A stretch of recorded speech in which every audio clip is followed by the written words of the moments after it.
말씀 가지고 하나님의 계획에 변수는 없다라는 제목으로 여러분과 좀 말씀을 나누겠습니다. 여러분, 하나님의 계획은 어떤 상황이나 조건에서도 이루어진다는 사실을 여러분 믿으십니까? 아멘이십니까? 마태복음 10장 29절에 보면 이런 말씀이 있어요. 우리 같이 한번 읽겠습니다. 같이 읽습니다. 시작. 참새 두 마리가 한 아사리온에 팔리지 않느냐 아니하시면 그 하나도 땅에 떨어지지 아니하리라. 아멘.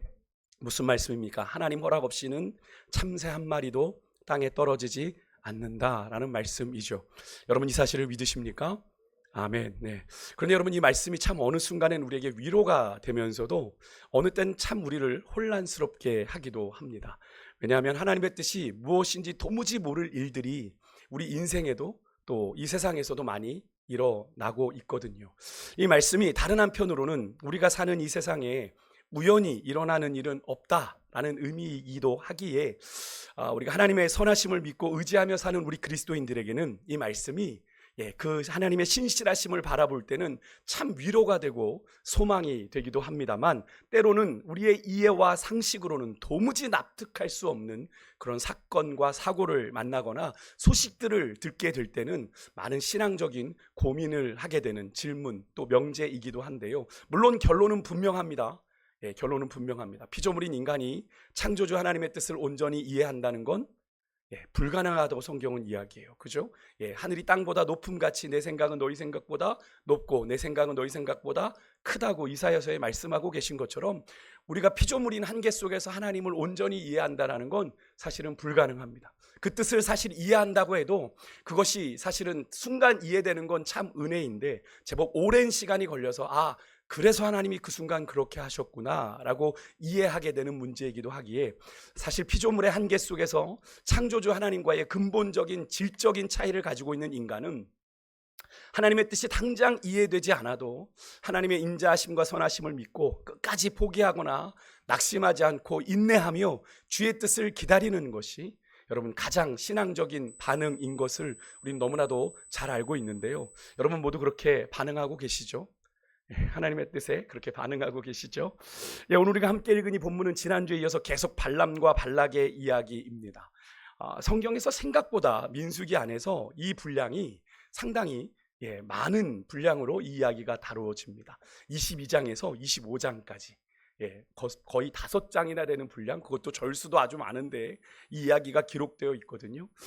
이 이야기를 좀 제가 한 번에 축약을 해서 넘어가 보려고 했는데 이 이야기 속에서 하나님께서 우리에게 주시는 메시지가 있어서 좀 나누어 갈 수밖에 없을 것 같습니다. 오늘 장면은 지난주에 발람이 수모를 당하게 되죠. 자신이 평생 타던 나귀에게서 사람의 말을 듣습니다. 그죠? 나귀가 사람의 말을 한다는 것 자체가 우스꽝스러운 일이지만 실제로 그런 일이 벌어진 거죠. 하나님이 나귀의 입을 여셨으니까요. 하나님이 이 동물의 입도 여실 수 있는 거죠. 사람의 말로 원망을 듣습니다. 내가 평생 주인이시여 당신의 뜻을 거스른 적이 있습니까? 내가 그렇게 하는 데는 이유가 있는 것 아니겠습니까? 발람 선지자는 그제서야 여호와의 사자가 눈을 뜨게 했을 때 여호와의 사자가 칼을 들고 자신의 코앞에 있는 것을 보게 되죠.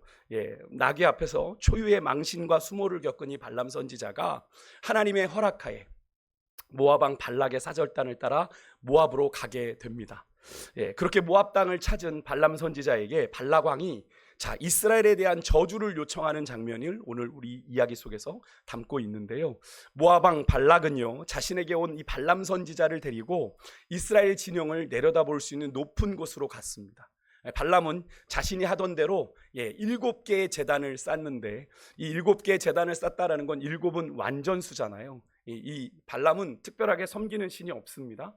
아무 신이나 다 부를 수 있기에 7, 가능한 모든 신을 위한 제단을 다 세워놓고 거기에 수송아지와 순양을 바쳐 주술적인 목적의 제사를 드렸어요. 그러면서 3절에 보니까 발람은 여호와께서 내게 혹시 오셔서 내게 지시하는 것이 있으면 왕에게 말하겠습니다 라고 이야기하고 언덕으로 올라갑니다. 사실 이런 발람의 주술적인 우상 제사를 하나님이 받으실 리 없지요. 하지만 하나님은 그런 발람에게 나타나 말씀하십니다. 왜 나타나신 거예요? 발락이 하나님의 택한 백성 이스라엘을 향한 계략을 하나님이 깨트리시고 이스라엘을 오히려 축복하시기 위해 발람에게 임하셨던 건데요. 여러분, 분명 이 자리는 이스라엘을 저주하기 위해 마련된 자리입니다. 그렇게 잘 짜여진 공간이에요. 오히려 하나님은 그것을 이스라엘을 향한 하나님의 뜻을 드러내는 장소로 바꾸세요. 표면적으로는 바알 숭배자들에게 한없이 유리한 무대인 것 같아 보입니다만 실제로는 하나님의 참되심과 하나님의 주권을 드러내는 자리가 되고 말아요. 분명히 이 자리는 발락과 발람이 계획한 무대였지만 하나님은 그것과 상관없이 당신의 뜻을 이곳에서 펼쳐나가기 시작하십니다. 발람은 어떻게 해서든지 자신의 주술적인 권위를 가지고 상황을 주도하려 했지만 하나님의 강권적인 개입으로 자신의 뜻을 이루지 못하고 말죠. 이 사건은 여러분, 하나님이 인간의 의도와 계획을 초월해 어떻게 당신의 뜻을 이루어 가시는지를 우리에게 보여주는 그런 사건입니다. 지금의 상황, 모압 평지에 있는 이스라엘 백성들은 전혀 모르는 상황이죠.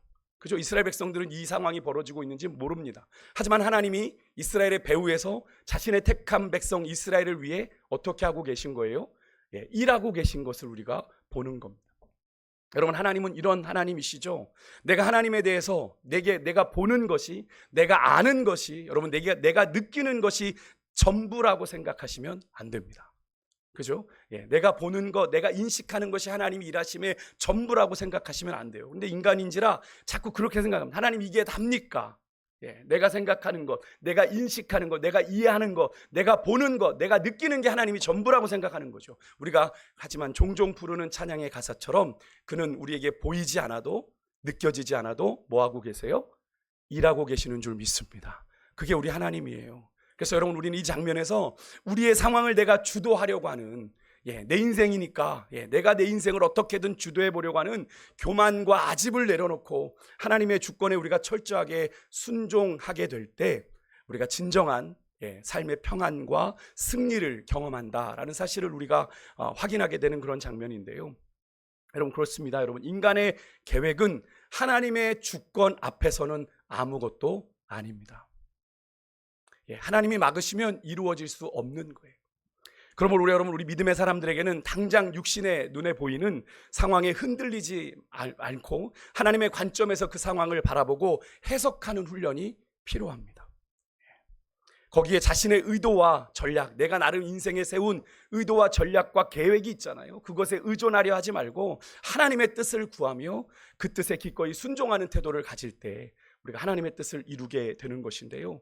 오늘 본문을 보십시오. 그렇게 하나님의 뜻을 구한 발람에게 어떤 일이 일어나게 됩니까? 그들의 기대와는 다른 반전이 일어나게 되는데 발람은 발락이 기대했던 이스라엘을 향한 저주 대신에 뭘 선포하게 되죠?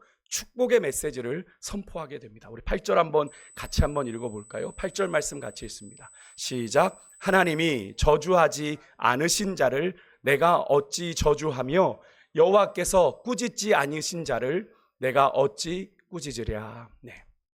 이 말은 모압 왕 발락의 기대를 완전히 뒤집는 그런 말씀이죠. 왜? 발람이라면 얼마든지 이스라엘을 하나님의 뜻을 꺾고 저주할 줄 알았는데 발람도 어쩔 수 없더라는 거죠. 하지만 이 말이 여러분, 발람 선지자가 임의로 한 이야기가 아닙니다. 5절에 보면 여호와께서 발람의 입에 어떻게 하셨대요? 말씀을 주셨다라고 얘기하거든요. 그럼 이 말씀은 누구의 말씀이에요? 비록 발람의 거짓 선지자의 입으로 선포되고 있지만 하나님의 말씀이요 진리인 거죠. 여러분, 하나님은 거짓 선지자의 입술에 당신의 말씀을 주셔서 하나님의 주권을, 거스를 수 없는 하나님의 주권을 선포하게 하십니다. 이 장면은 여러분, 하박국 2장 14절의 말씀, 물이 바다 덮음같이 여호와의 영광을 인정하는 것이 세상에 가득함이다 라는 말씀을 떠올리게 하는 그런 장면입니다. 하나님의 영광을 인정하는 것이 세상에 가득하니 하나님의 그 영광을 거스를 수 있는 것이 세상에 없는 거죠. 여러분, 세상은요 하나님이 지키시고 보호하시는 자를 결코 해할 수 없습니다. 그래서 사도 바울이 로마서 8장 39절에서 뭐라고 얘기했죠? 세상의 어떤 피조물도 우리를 그리스도 예수 안에 있는 뭐에서요? 하나님의 사랑에서 끊을 수 없느니라 라고 당당히 선포한 거죠. 여러분, 믿으십니까? 그 어떤 장애물도 하나님의 사랑에서 우리를 끊을 수 없는 줄 여러분 믿으시길 바랍니다. 하나님의 사랑은 결코 우리를 포기하지 않습니다. 하나님마저도 내 인생을 놓아버린 것 같은 순간이 인생을 살다 보면 분명히 오게 되지만, 여러분 그 순간에도 하나님은 나를 포기하지 않으셨다는 믿음 가지고, 여러분 인생의 마침표를 찍기 전에 제가 종종 그런 말씀 드렸죠. 우리는 뭘 찍어야 돼요? 쉼표를 찍고 주님 앞에 나와야 돼요. 왜 그렇습니까? 우리 인생의 주인은 누구시니까요? 하나님이시니까.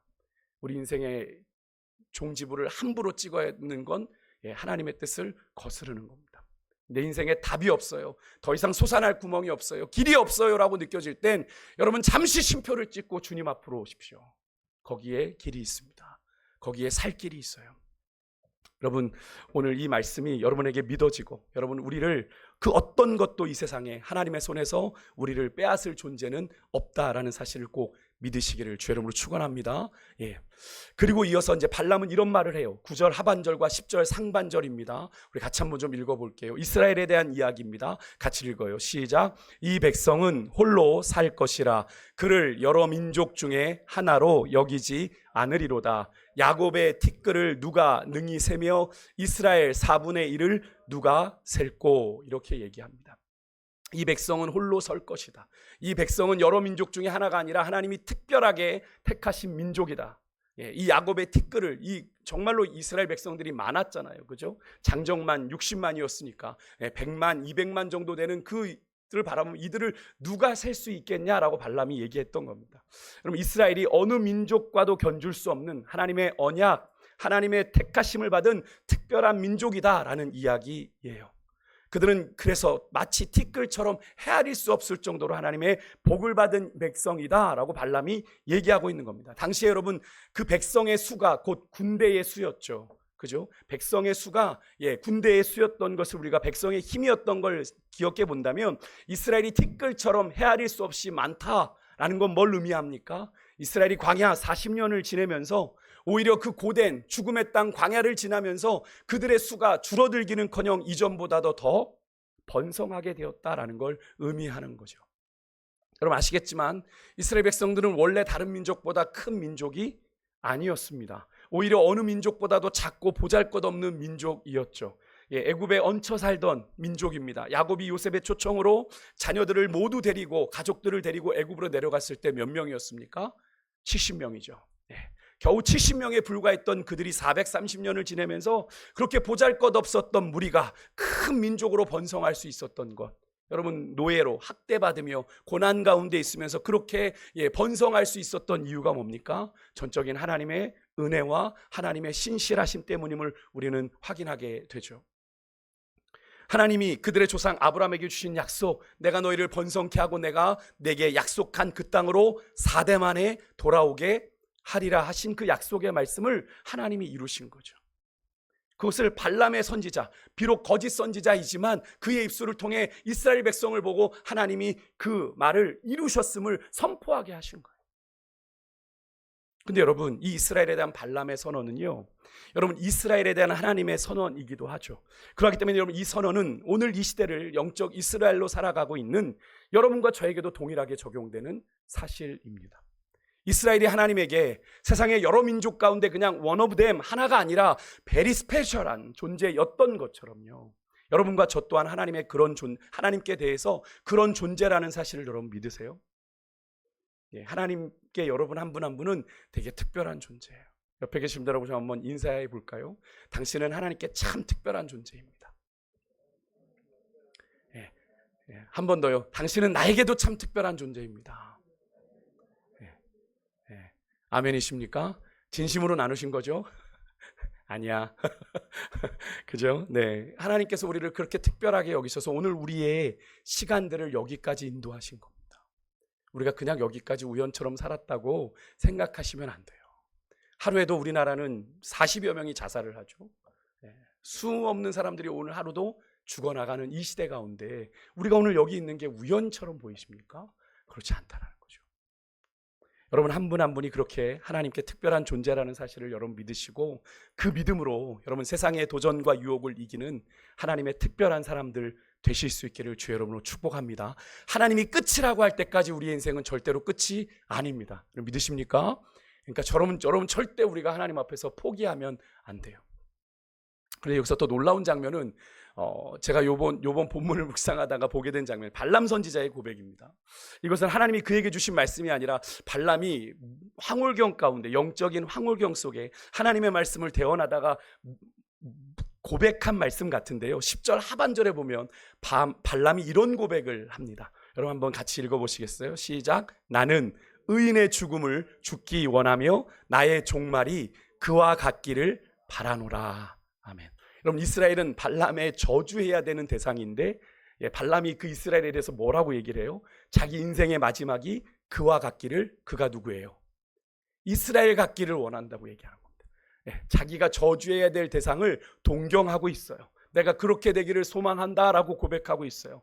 여러분, 전 이 장면을 묵상하면서 시편 23편 5절에 보면 주께서 내 원수의 목전에서 내게 상을 베푸시고 기름으로 내 머리에 바르셨으니 내 잔이 넘치나이다. 내 인생에 응어리지고 아픈 상처들 하나님이 다 거두시고 내 원수가 보는 그 목전에서 내게 정말로 상을 베풀어 주시고 내 눈에서 눈물을 거두시는 그 역사. 여러분, 그런 고백했던 그 다윗의 고백이 생각나는 그런 장면이지 않습니까? 발람이 이스라엘 백성들을 동경하고 사모하는, 여러분, 하나님의 사람은 이런 존재입니다. 우리를 저주하고 우리를 해하려는 자들이 결국에는 우리와 함께하고 우리를 복주시는 하나님으로 인해 오히려 우리의 인생을 부러워하고 동경하는 존재이자 그 삶이 바로 성도의 삶이라고 하는 거예요. 그러니까 여러분, 그런 우리가 하나님 없는 세상을 동경하거나 세상의 것들을 부러워하며 그들의 세속적인 가치와 기준에 타협하면 안 되는 거죠. 왜 그렇습니까? 그렇게 하면 스스로 우리와 함께 하시고 우리에게 복 주시는 그 하나님을 우리가 스스로 부정하는 꼴이 되는 거니까요. 그리고 여러분, 그렇게 연약하고 부족하고 자격 없는 우리로 그분의 자녀 삼아 주셨을 뿐 아니라 왕같은 제사장이라고 하는 분에 넘치는 직분을, 자격을 우리에게 주신 그 하나님의 부르심이, 여러분, 정말로 하나님의 부르심에 내 자신을 온전히 구별하여 거룩한 산제사로 드리는 여러분과 저의 삶이 될 수 있기를 주의 이름으로 축원드립니다. 우리는 그렇게 찌질하게 세상 앞에서 살아야 되는 존재가 아닙니다. 하나님과 더불어 세상에서 당당하게 살아야 되는 존재인 줄 믿습니다. 결국 모압 왕 발락은요, 그런 발람의 행동에 큰 실망과 분노를 표출하고 항의하게 됩니다. 11절을 보니까 왜 내가 저주하라고 한 이스라엘을 오히려 축복하느냐 말하죠. 하지만 발람은 대답합니다. 12절 너무 중요한 말을 해요. 여호와께서 내 입에 주신 말씀을 내가 어찌 말하지 아니할 수 있으리까? 이렇게 응답을 합니다. 여러분, 즉 이 말은 뭡니까? 하나님이 입에 주신 말씀은 나는 그저 말할 수밖에 없다라는 의미죠. 하나님의 절대적인 주권, 내가 거스를 수 없는 하나님의 주권이 있습니다. 그것에 대해서 나는 그저 순종할 수밖에 없는 나의 한계를 발람은 그대로 인정하며 나아가고 있는 거죠.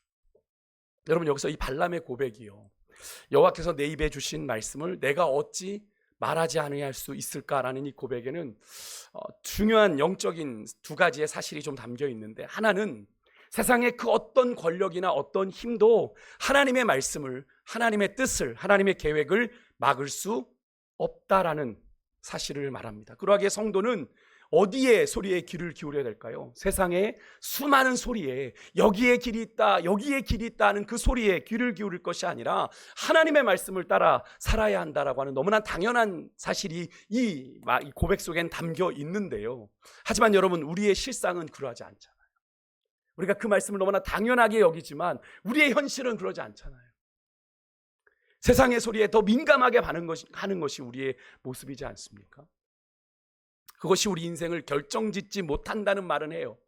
우리의 인생을, 그 세상의 기준과 가치가 우리의 인생을 결정하는 게 아니라고 얘기하면서 정작 우리의 인생을 결정하는 하나님의 말씀보다, 그죠? 우리가 세상의 소리에 더 민감하게 반응하는 것이 우리가 아닌지 이 시간 좀 돌아볼 수 있기를 원합니다.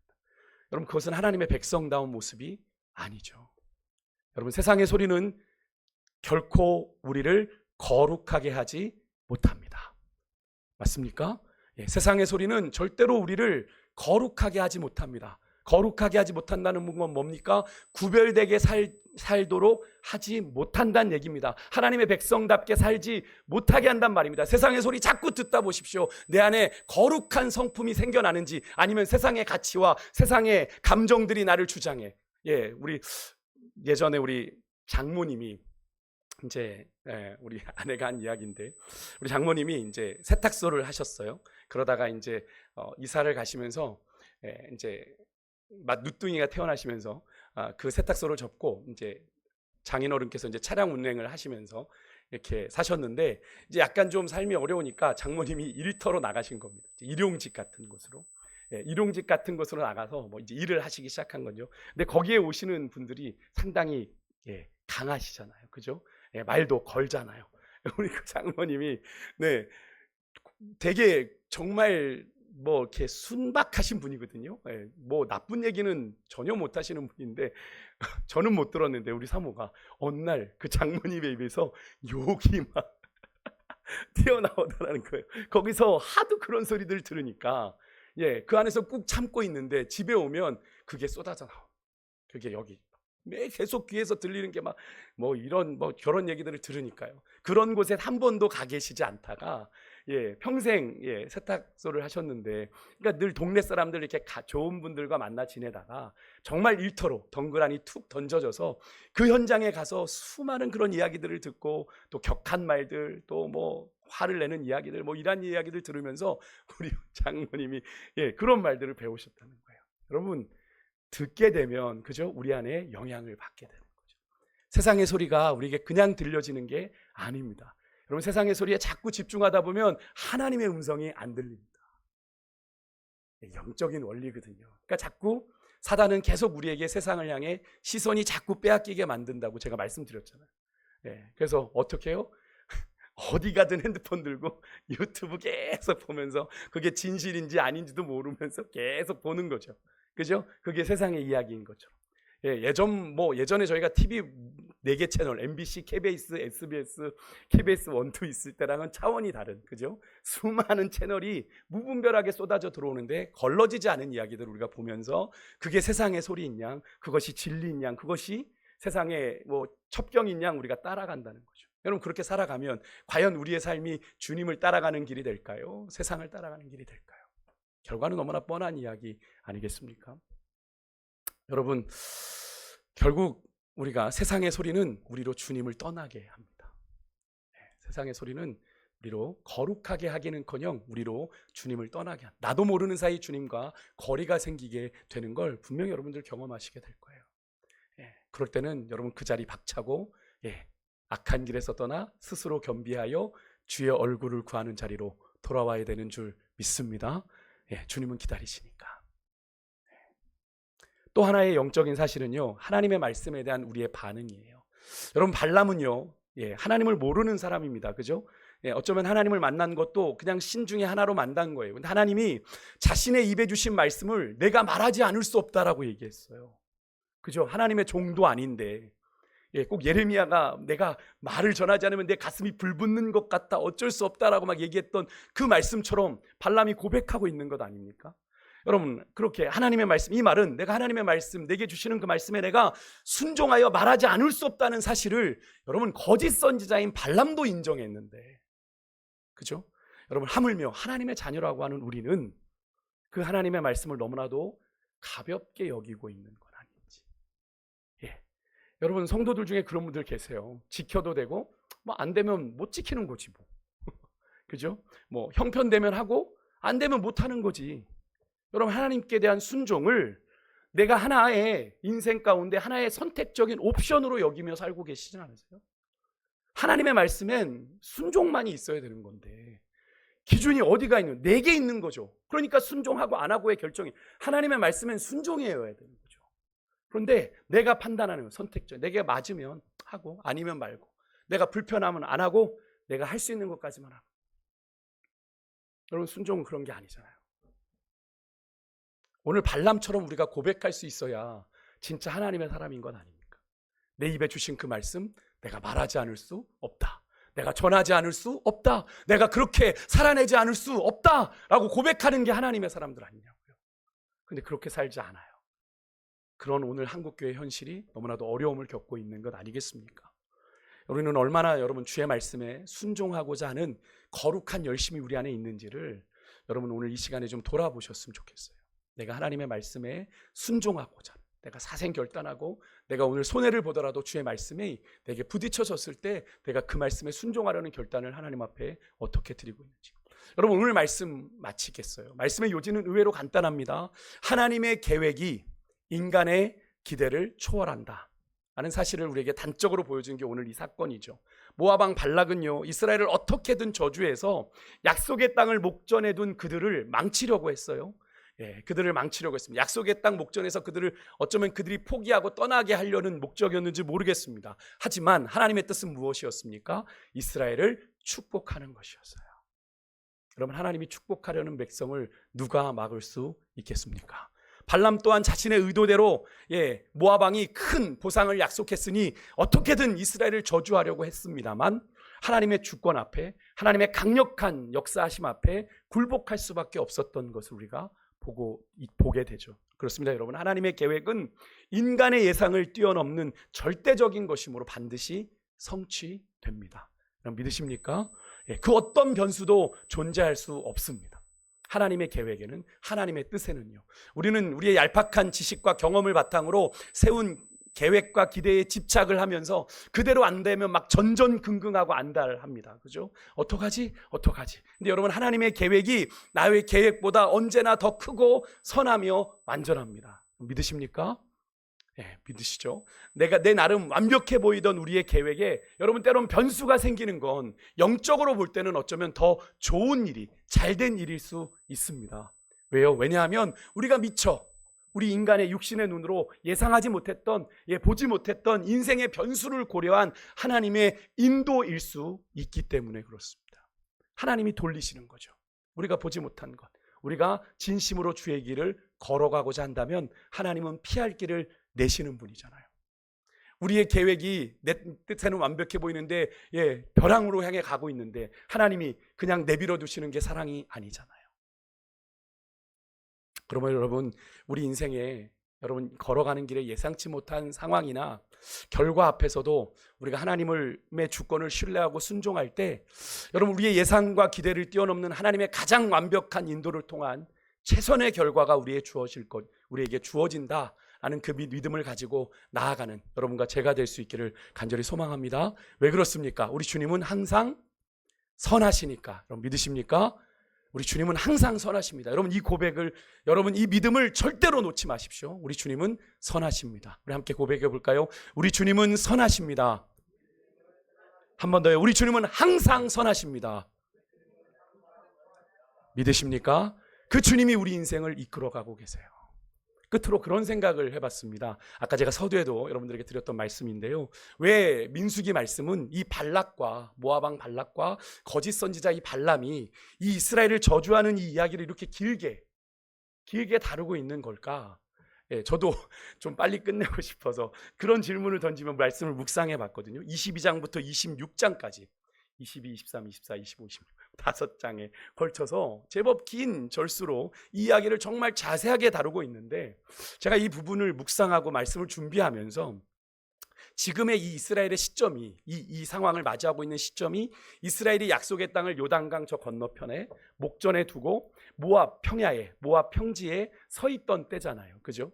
하나님은 이 모압 왕 발락과 이 발람 선지자를 통해서 결국 뭘 드러내고 싶으신 거죠? 이스라엘 백성들을 여기까지 인도하시고 또 약속의 땅으로 인도하여 들이실 하나님이 어떤 분이신지를, 그죠? 그리고 그 택한 이스라엘 백성은 그 하나님의 부르심 앞에 어떤 존재로 살아야 하는지를 발람 선지자의 입을 통해서 하나님이 다시 한번 재확인시켜 주고 계시다라는 거죠. 어쩌면 이스라엘의 믿음을 다시 한번 당금질하는 그런 시간이 바로 이 마지막 이 모압 왕 발락의 이 계략이라는 거죠. 그래서 하나님께서 이 사건을 그렇게 자세하게 다루고 계시는구나. 약속의 땅을 목전에 둔 이스라엘 백성들의 믿음을 다시 한번 좀 당금질하기 위해서, 그들로 하나님 앞에 바로 서게 하시기 위해서 그들의 입이 아니라 이방 선지자의 입을 통해서 그들이 어떤 존재인지, 그들을 이끌고 계시는 하나님이 어떤 분이신지를 고백하게 하신 거구나 깨닫게 하셨는데요. 여러분, 이 사실을 우리 인생에도 적용해 본다면 이런 거죠. 여러분, 우리의 생각과 다르게 여러분의 인생 가운데 그렇게 큰 의미를 찾을 수 없는 일이나 사건에 여러분의 소중한 인생이 너무 낭비되고 있는 것 같아서 답답한 분 혹시 계십니까? 왜 내가 이렇게 의미 없는 일에 내 인생이 낭비되고 있지? 그렇게 생각이 들어 답답한 분 계세요?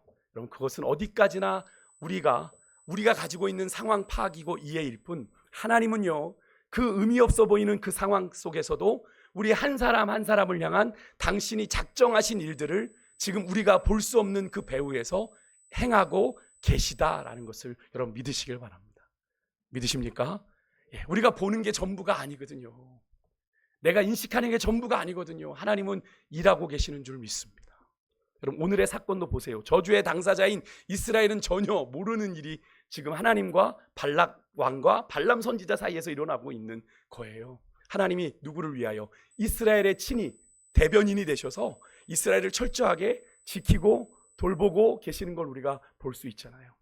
여러분, 우리는 다 이해할 수 없고 모르지만 우리 하나님은 지금 우리의 이 이해할 수 없는 상황 속에서 우리를 향한 당신의 뜻을 성실하게 이루어가고 계시다는 사실을 여러분 믿으시길 바랍니다. 예, 그 하나님의 뜻을 바라보길 원해요. 결국 여러분, 지금의 시간을 잘 통과하는 길은 그럼 뭘까요? 지금의 이 시간을 잘 통과하는 길은요, 하나님의 뜻에 순종하는 것뿐입니다. 순종하는 거요. 여러분, 순종이 생각보다 만만치 않잖아요. 그죠? 여러분, 하나님의 뜻의 유일한 변수가 뭔지 아십니까? 순종입니다. 예, 순종입니다. 우리가 불순종하면 여러분, 하나님의 계획이 변합니다. 이스라엘 백성들 40년 광야길, 여러분 그렇게 갈 길이 아니었잖아요. 예, 분명히 한 달 길이었습니다. 아무리 길게 잡아도 몇 개월이면 가는 길입니다. 근데 그들이 40년 돌 수밖에 없었던 건 결정적으로 그 문 앞에서 그들이 가데스바네아에서 그들이 하나님의 인도하심을 의심하고 부정했던 까닭에 하나님이 그들을 다시 광야로 돌이키게 하셔서 40년이라는 시간을 돌리셨던 거죠. 하나님의 계획이 바뀐 거예요. 여러분, 하나님의 뜻에, 하나님의 계획의 변수는 우리의 순종입니다. 우리가 순종하면 하나님의 뜻하신 대로 우리가 순종하며 나아가니까 착착착착 진행이 될 것이고, 우리가 하나님의 계획을 자꾸 인간적인 생각으로 거스르고 불순종하면 어떻게 되겠습니까? 자꾸 변수가 발생하게 되겠죠. 그래서 더디가고 있는 거예요. 여러분, 오늘 이 시간 내가 하나님의 뜻에 순종하고 있는지 아니면 불순종하고 있는지, 내가 뭘 놓치고 있는지, 하나님이 내게 뭐라고 말씀하시는데 내가 그걸 듣지 못하고 있는지를 깨닫는 가운데 여러분, 하나님의 인도를 오늘 이 밤에 다시 깨닫는 은혜가 있기를 소망하고요. 그래서 날마다 우리는 순종을 연습해야 됩니다. 사도 바울이 나를 쳐서 주님 앞에 복종시킨다라는 고백을 했죠. 사도 바울도 그게 되지 않았던 겁니다. 제가 늘 인용드리지만 원하는 바 선은 행해지지 않으니까, 우리가 선을 행하는 것이 주님 뜻을 따라가는 게 순종인데 원하는 바 그게 안 되고 자꾸 원치 않는 바 악을 행하는 게 자신이라고 고백하지 않았습니까? 순종은 훈련이 필요해요. 그래서 내가 매일매일을 살아가면서 오늘도 주의 말씀에 순종하는 것, 길을 훈련하는 여러분과 제가 되길 소망하는데요. 여러분, 순종이 주의 뜻을 온전히 이루는 지름길이요 첩경이다라는 사실을 여러분 분명히 기억하시고, 우리의 남은 여정을, 인생의 여정을 그렇게 주의 손에 맡겨드리고 이렇게 순종하는 여러분의 삶에, 그 순종의 깊이가, 넓이가 넓어지면 하나님의 뜻이 더 분명히 깨달아지게 되는 거죠. 여러분의 삶에 그런 은혜가 있기를 소망하고요. 이 시간 우리 찬송가 한 장만 부르고 우리 기도